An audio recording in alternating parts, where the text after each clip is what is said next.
Ini adalah video lanjutan pembahasan kisi-kisi tryout kedua ASPD IPA Kabupaten Gunung Kidul.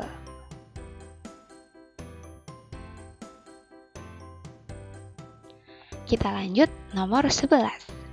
Disajikan gambar alat pengangkat mobil.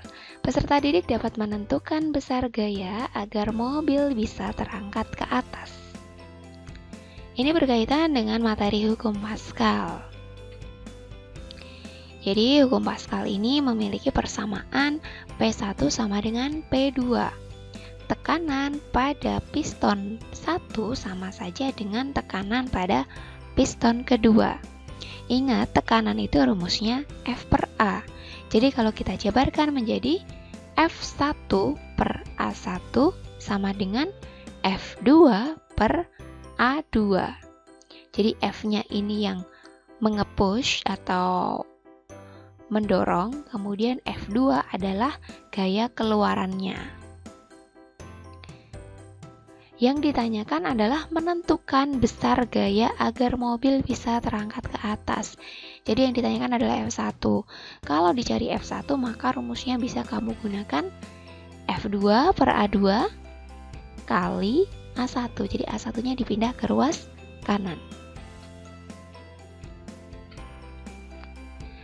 F-nya adalah gaya, satuannya Newton, sedangkan A adalah luas penampang, satuannya meter persegi.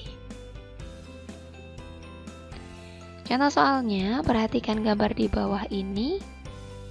Sebuah mobil beratnya 16.000 Newton ditempatkan pada piston B seperti gambar yang luas penampangnya sebesar 4.000 cm persegi. Agar mobil tersebut dapat terangkat, maka diperlukan gaya F pada piston A yang penampangnya 50 cm persegi sebesar berapa? Rumusnya tadi F1 sama dengan F2 per A2 kali A1.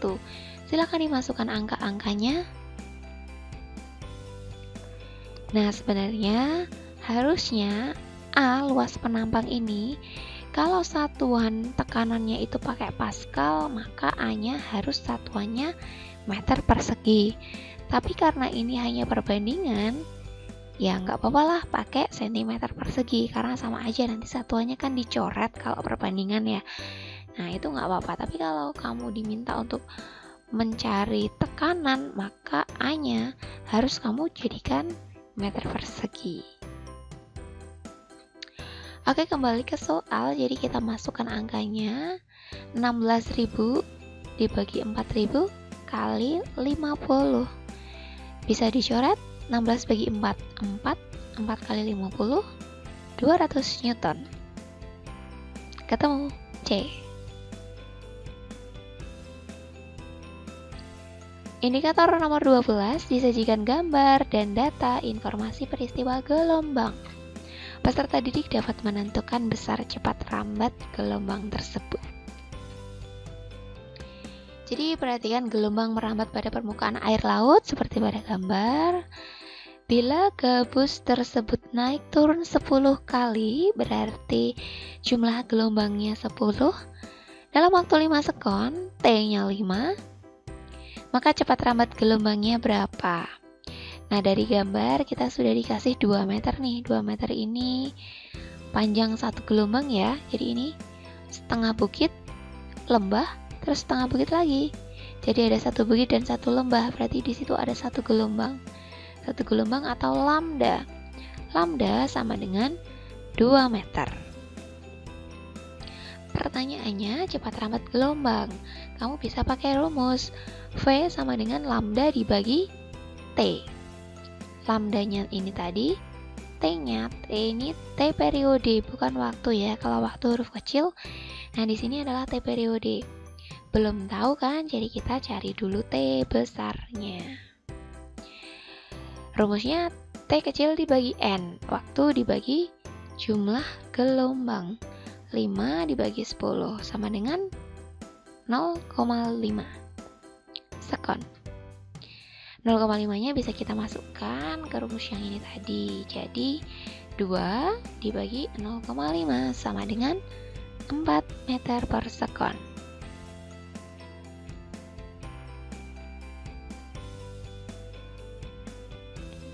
Nomor 13 disajikan gambar peristiwa bunyi. Peserta didik dapat mengidentifikasi terjadinya gema dan gaung.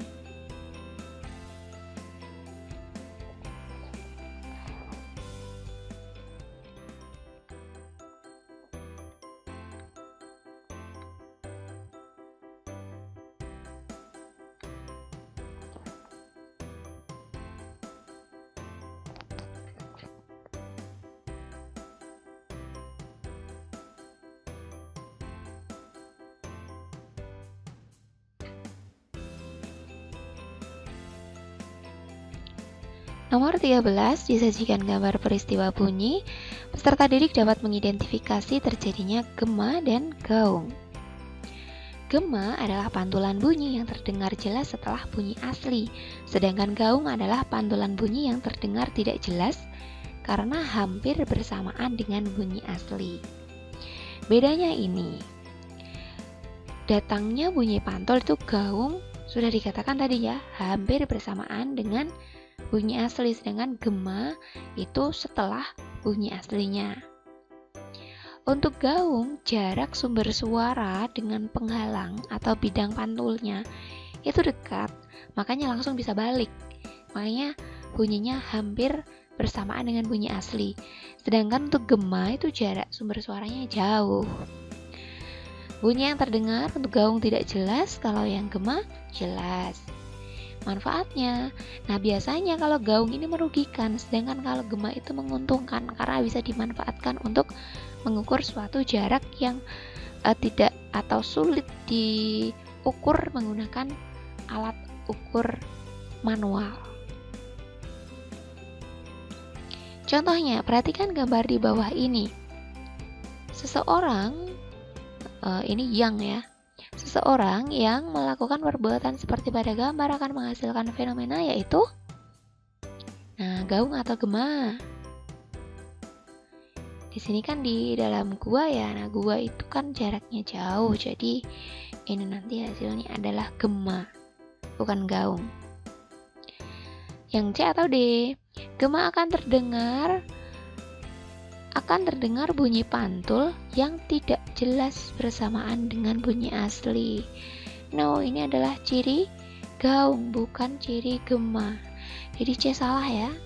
Nah, D, gema akan terdengar bunyi pantul yang jelas setelah bunyi asli, karena jarak antara sumber bunyi dan bidang pantul jauh. Ini jawabannya adalah D. Nomor 14 disajikan data jarak benda dan jari-jari ke lengkungan cermin. Peserta didik dapat memprediksi letak dan tinggi bayangan yang terbentuk pada cermin.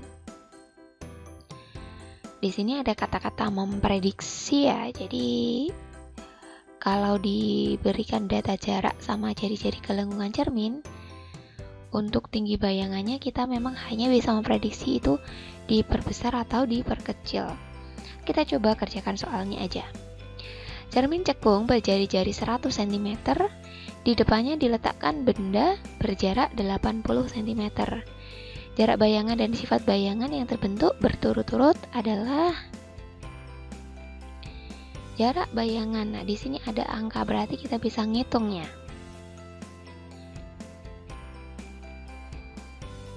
Oke, ini skema cermin cekung ya. Jadi di sini, di sini ada F, ada R. F itu titik fokus, sedangkan R itu jari-jari ke lengkungan cermin. Jadi 100 cm itu yang ada di sini. Nah, F-nya berapa? F-nya itu 50. Jadi F itu adalah tengah-tengahnya antara jari-jari ke lengkungan cermin sama cerminnya. Jadi jarak fokusnya adalah 50 cm. Kalau kita sudah tahu F-nya, berarti kita bisa hitung jarak bayangannya menggunakan rumus 1/F sama dengan 1/SI ditambah 1/SO. Masukkan angkanya, F-nya 50, SI-nya ditanyakan, karena SI itu jarak bayangan ya. SO-nya jarak benda itu 80 cm nih. Untuk cari SI-nya kita ubah 1/50 dikurangi 1/80, samakan penyebutnya. Oke, ini jadi 400 dibagi 50 kali 1, 8. 400 bagi 80 kali 1, 5. 8 kurangi 5, 3. 3/400. SI-nya kita balik aja.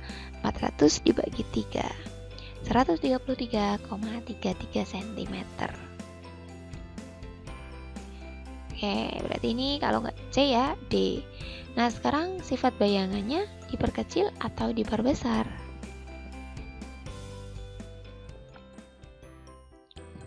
Masih ingat menentukan sifat bayangan? Kita bisa pakai nomor benda atau ruang bayangan.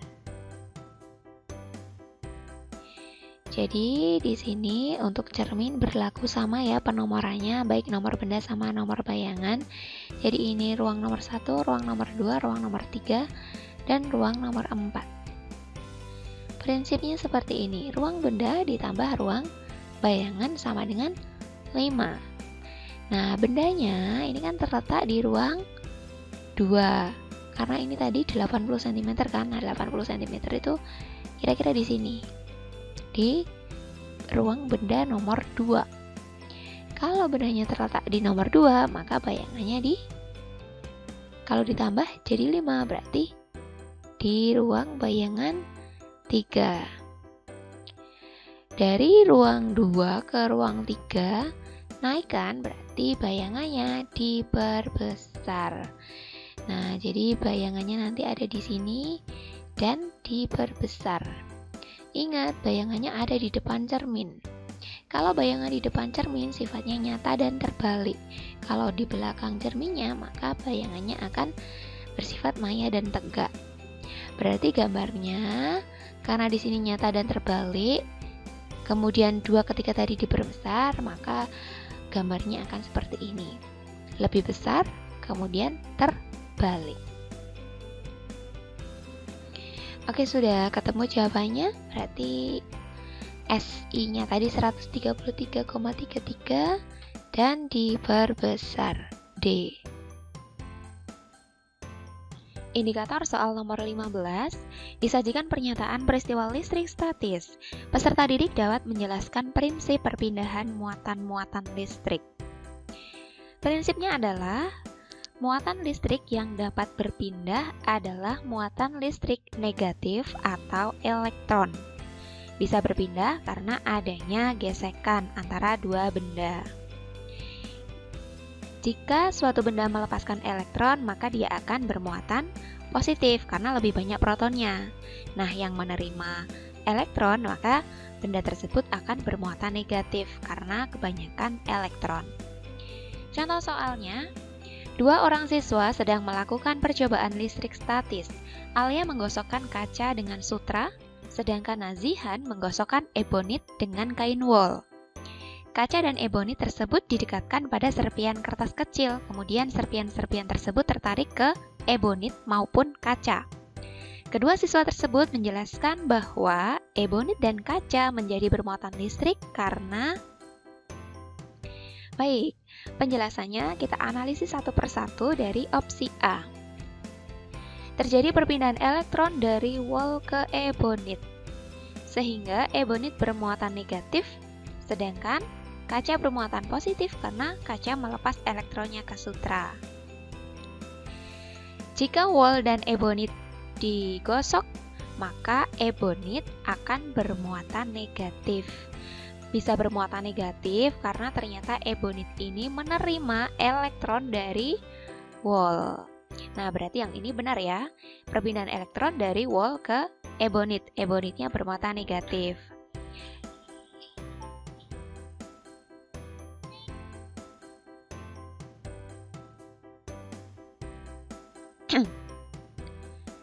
Sedangkan kaca bermuatan positif.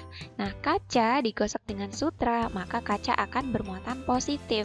Kenapa? Karena kacanya kelebihan proton. Bisa kelebihan proton karena kacanya melepaskan elektron ke sutra. Nah, berarti ini jawabannya A. Untuk yang C dan D ini salah karena di sini tertulisnya adalah terjadi perpindahan proton. Dari kalimat awalnya sudah salah, berarti kita langsung ke B. Coba kita cek yang B. B terjadi perpindahan elektron dari ebonit ke wall. Nah, ini kebalik. Harusnya elektronnya dari wall pindah ke ebonit, sehingga ebonitnya bermuatan negatif. B juga salah.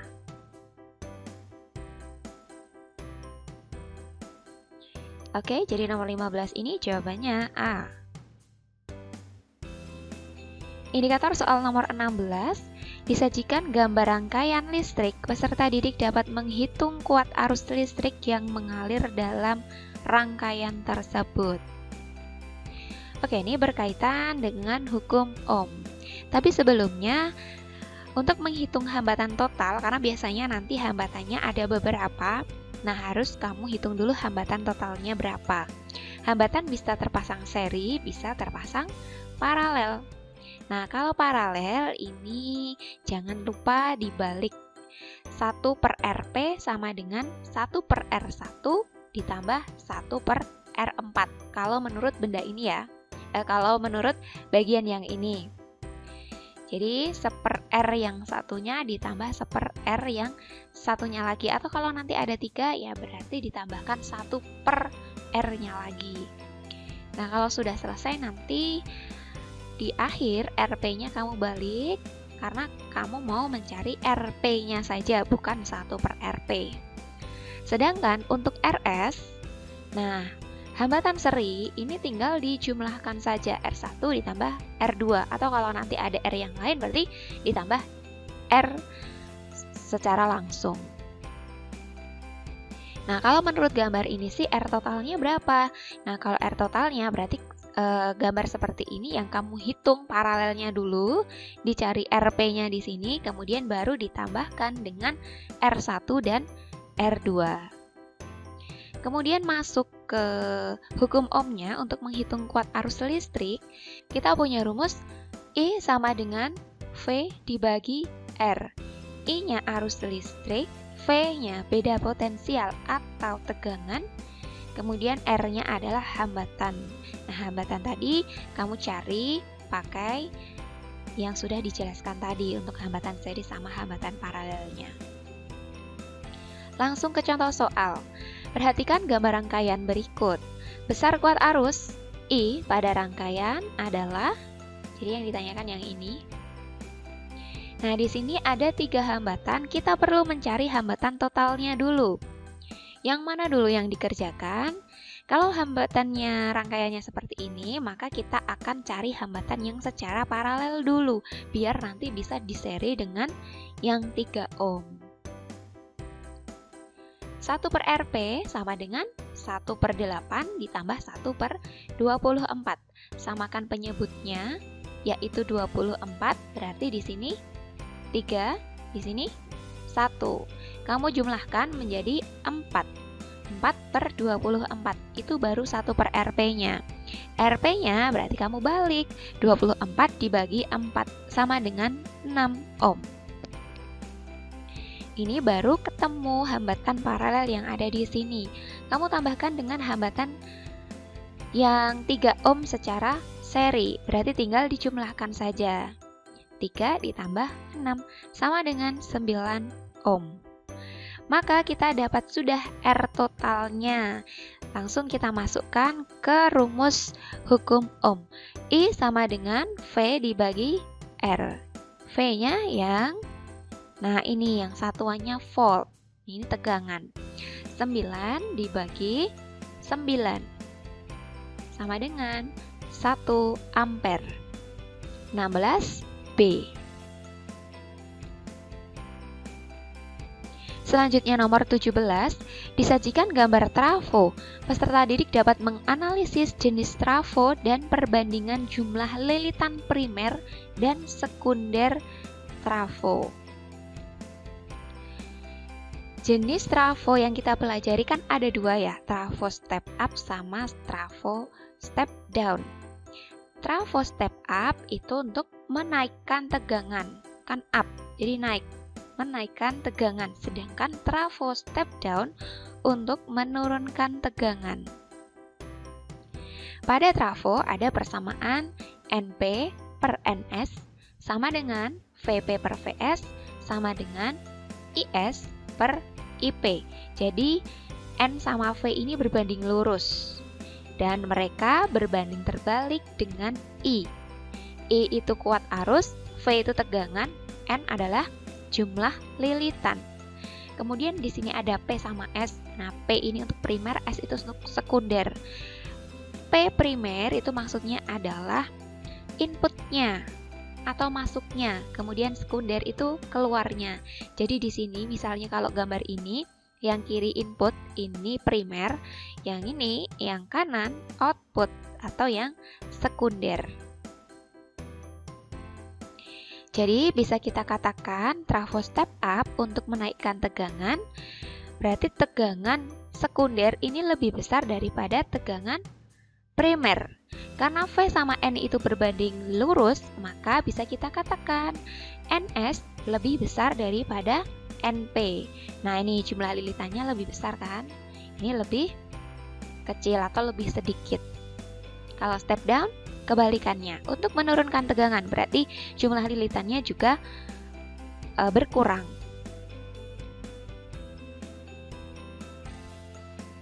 Contoh soalnya, perhatikan gambar trafo berikut.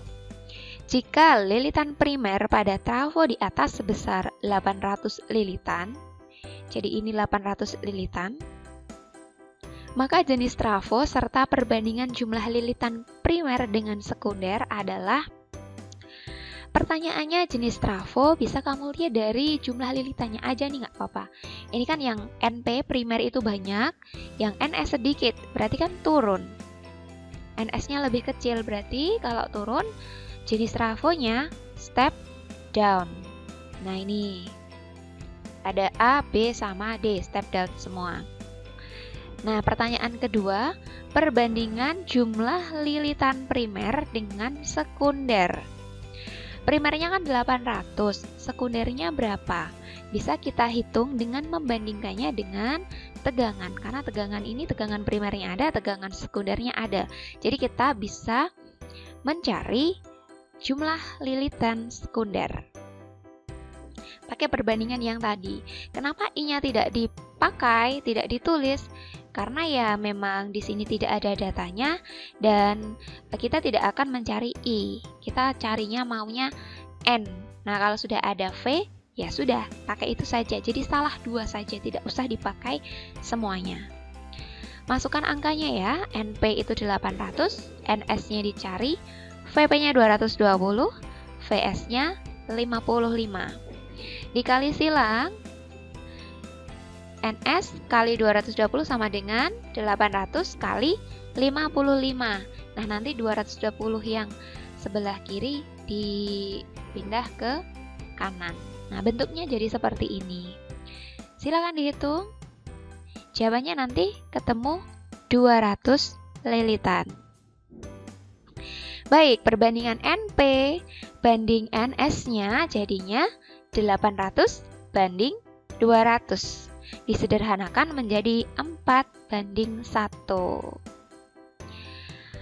Oke, itu kalau kita benar-benar cari pakai perbandingan jumlah lilitannya. Tapi, kalau kita nggak cari NS-nya, juga nggak apa-apa sih, karena kita sudah tahu perbandingan V-nya. Kan N sama V itu kan berbanding lurus ya. Jadi kalau ditanya perbandingan N-nya sama saja dengan perbandingan V. Jadi lebih mudahnya kamu langsung saja nggak apa-apa. VP banding VS. VP-nya 220, VS-nya 55. Nah, disederhanakan sama hasilnya. 4 banding 1. Oke, ini ada jawabannya. Ini, step down 4:1, B.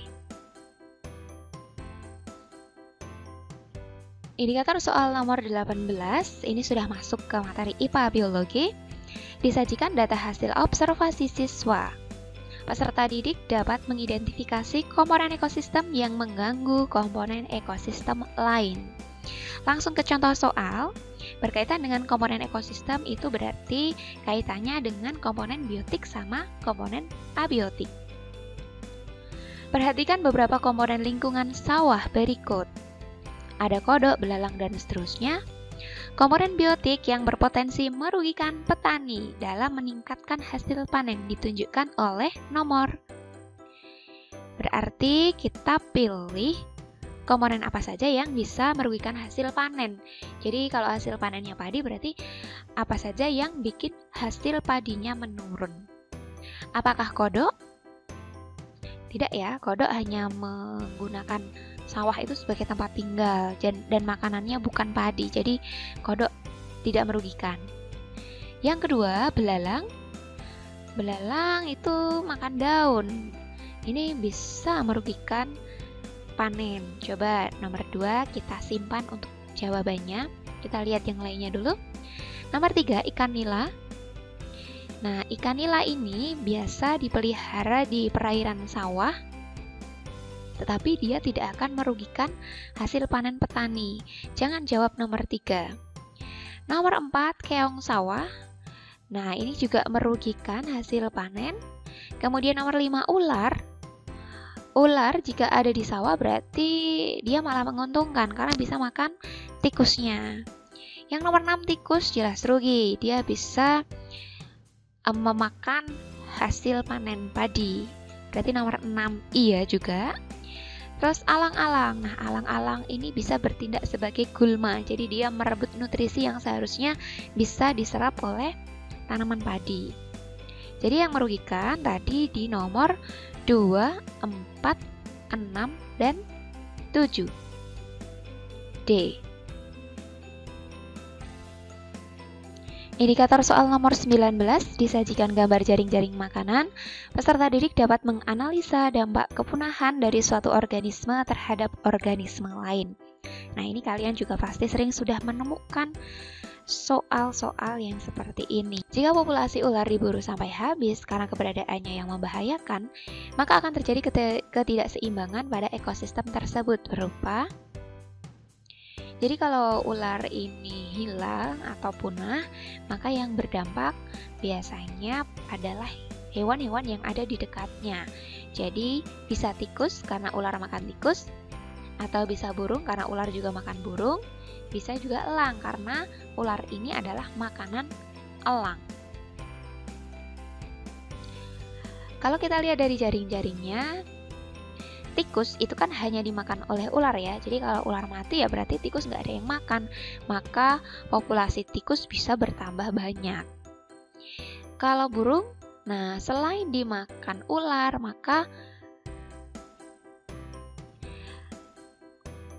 kalau burung, selain burung dimakan ular, burung juga dimakan elang. Jadi walaupun ularnya punah, habis, burung masih tetap bisa dimakan elang. Kemudian ini elang ini makan ular. Jika ularnya habis, maka elangnya masih bisa mendapatkan makanan, yaitu burung. Nah, manakah jawaban yang benar? Coba nomor 4. Yang A, panen padi berhasil dengan baik karena panennya banyak akibat tikus mati kehabisan makanan. Nah, ini kebalik, karena ular itu yang makan tikus, bukan tikus makan ular. A, salah ya. Kemudian yang B, tikus bertambah merajalela karena hilangnya pemakan tikus, sehingga menyebabkan gagal panen. Nah, ini jawabannya B.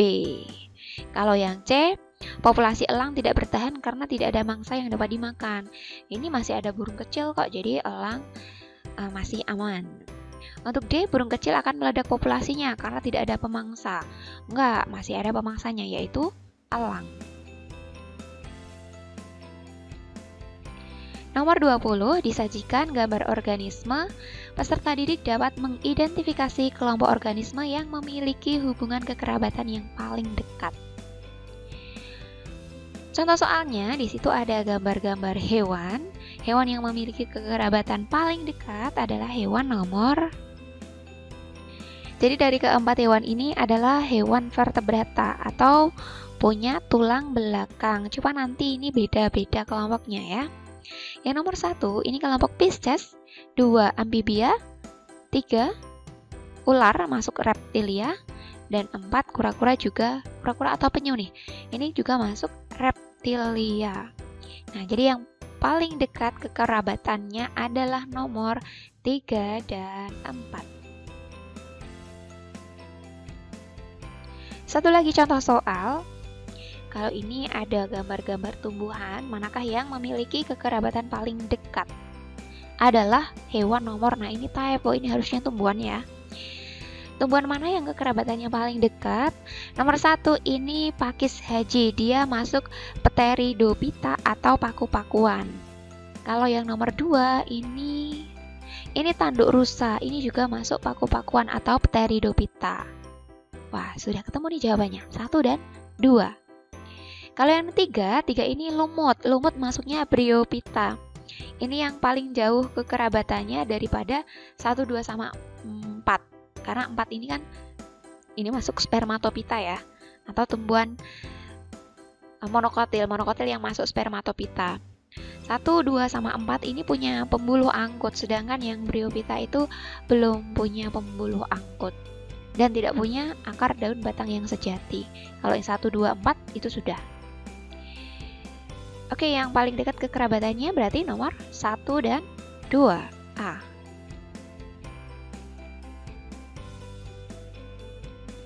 Baik, selesai sampai nomor 20. Untuk pembahasan kisi-kisi nomor selanjutnya, ditunggu di video berikutnya.